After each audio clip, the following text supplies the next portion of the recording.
नमस्कार मित्रों, मैं doctor Agamya Saksena interventional radiologist Bhopal से आपके समक्ष उपस्थित हूँ एक क्रांतिकारी तकनीक लेकर जो वेरिकोज वेन्स में इस समय हम लोग कर रहे हैं। दोस्तों, ग्लू यानी कि गोंद एक बहुत कॉमन चीज़ है। आपने कितना सुना होगा ना बचपन से ही, चाहे हमारा छोटा सा आर्ट एंड क्राफ्ट का कोई प्रोजेक्ट हो या कोई साइंस प्रोजेक्ट हो, या हमको किसी को लेटर ही भेजना है, हमको किसी एप्लीकेशन पे अपना फ़ोटो चिपकाना है, तो गोंद ग्लू एक ऐसी चीज़ है जिसका सबने इस्तेमाल किया होगा। पर क्या आपको पता है कि इस गोंद का इस्तेमाल इंसान के शरीर में भी किया जा सकता है? और वेरिकोज वेन्स के ट्रीटमेंट में इस गोंद का इस्तेमाल जो है एक नई क्रांति लेकर आया है। इसी टॉपिक के बारे में आज हम बात करने वाले हैं, जिसको हम बोलेंगे ग्लू थेरेपी इन वेरिकोज वेन्स। अब हमने पिछले वीडियो में बात करी कि लेज़र थेरेपी की ज़रूरत क्यों पड़ी, हमको फ़ायदे पता चले कि ओपन सर्जरी के मुकाबले लेज़र थेरेपी क्यों बेहतर है। अब हम बात करेंगे कि लेज़र थेरेपी के होने के बाद ग्लू थेरेपी की ज़रूरत क्या पड़ गई। जब एक अच्छा खासा ट्रीटमेंट चल रहा था लेज़र थेरेपी, तो ग्लू थेरेपी की क्या रिक्वायरमेंट है। तो हम मोटे मोटे तौर पे ये जान लेते हैं कि लेज़र थेरेपी के कुछ साइड इफ़ेक्ट्स क्या हो सकते हैं। पर साइड इफ़ेक्ट जानने से पहले हम एक चीज़ अच्छे से समझ लें कि साइड इफ़ेक्ट्स क्या होते हैं और कॉम्प्लिकेशंस क्या होते हैं। दोनों चीज़ें अलग अलग होती हैं। किसी भी चीज़ को जब हम प्राप्त करते हैं ट्रीटमेंट के फॉर्म में, तो उसका एक इफ़ेक्ट होता है जो हम चाहते हैं कि हो, पर इफ़ेक्ट के साथ एक ऐसा इफ़ेक्ट आता है जो हम नहीं चाहते हैं, उसको हम साइड इफ़ेक्ट बोलने लगते हैं। फॉर एग्ज़ाम्पल, किसी गोली को खा के हमको एसिडिटी हो गई तो ये साइड इफ़ेक्ट हो गया, पर ये किसी भी तौर पे उस गोली का कॉम्प्लिकेशन नहीं है। कॉम्प्लिकेशन एक ज़्यादा गंभीर लक्षण होता है जो हमारे शरीर में कुछ ऐसी विकृति पैदा कर सकता है जो लंबे समय तक या रेयरली पूरे जीवन काल तक हमें परेशान करे। उस चीज़ को हम कॉम्प्लिकेशन बोलते हैं।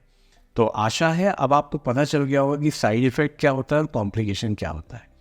तो कई मरीज मुझसे ये पूछते हैं कि डॉक्टर साहब, आप कोई थेरेपी कर रहे हैं तो इसका कोई साइड इफ़ेक्ट भी होगा ही?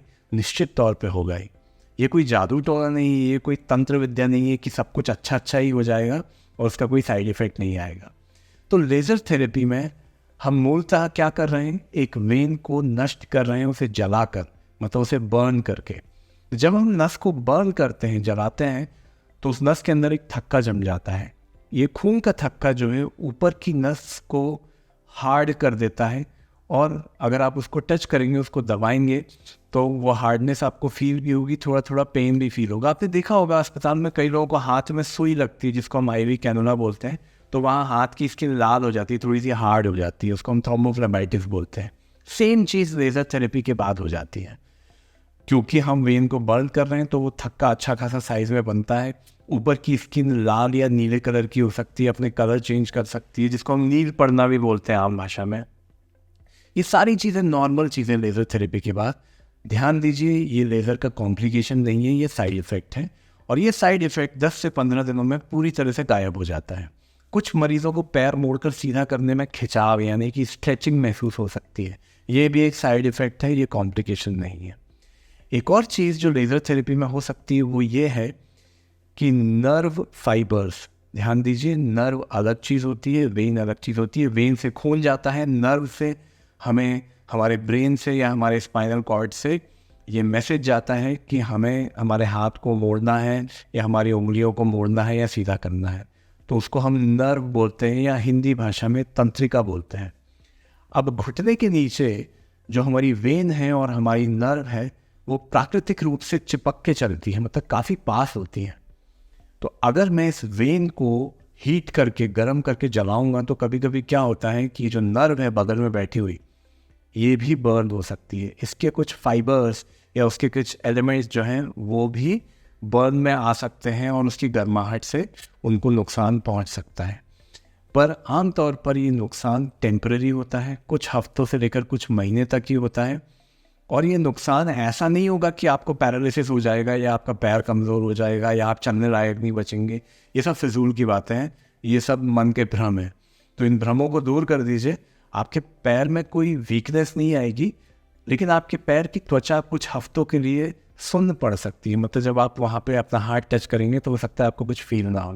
कि जब मरीज़ ऐसा मुझसे बोलते हैं तो मैं उनको बोलता हूँ कि आपको बिल्कुल घबराने की ज़रूरत नहीं है, कुछ हफ्तों में आपका सेंसेशन लौट आएगा, और जो लौट आता है उसके लिए कुछ भी एक्स्ट्रा अलग से करने की ज़रूरत नहीं है, कोई दवाई कोई और थेरेपी लेने की ज़रूरत नहीं है। पर इन सब साइड इफ़ेक्ट्स को भी अगर हमको स्किप करना है तो ग्लू थेरेपी का रोल यहाँ पर आता है। अब ग्लू थेरेपी जो है, इंडिया में तो आए हुए अभी 4-5 साल ही हुए हैं, अमेरिका में और वेस्ट में और यूरोप में तो आए हुए 1 दशक से ज़्यादा हो गया है।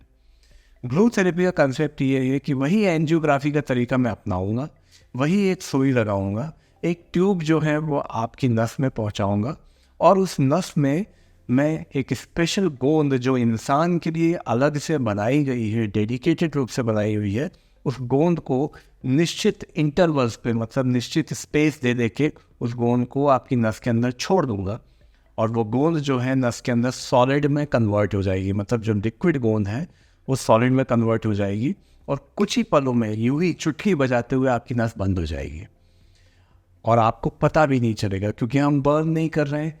तो उसका ना तो कोई दर्द महसूस होगा, ना आपको ज़रा सा भी अंदाज़ा लगेगा कि आपके अंदर गोंद छोड़ी जा रही है।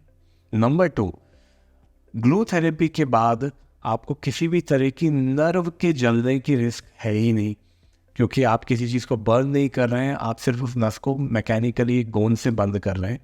तो ये जो त्वचा सुन्न होने की जो समस्या लेज़र थेरेपी के बाद कभी कभी आ सकती है, वो ग्लू थेरेपी के बाद आना संभव ही नहीं है।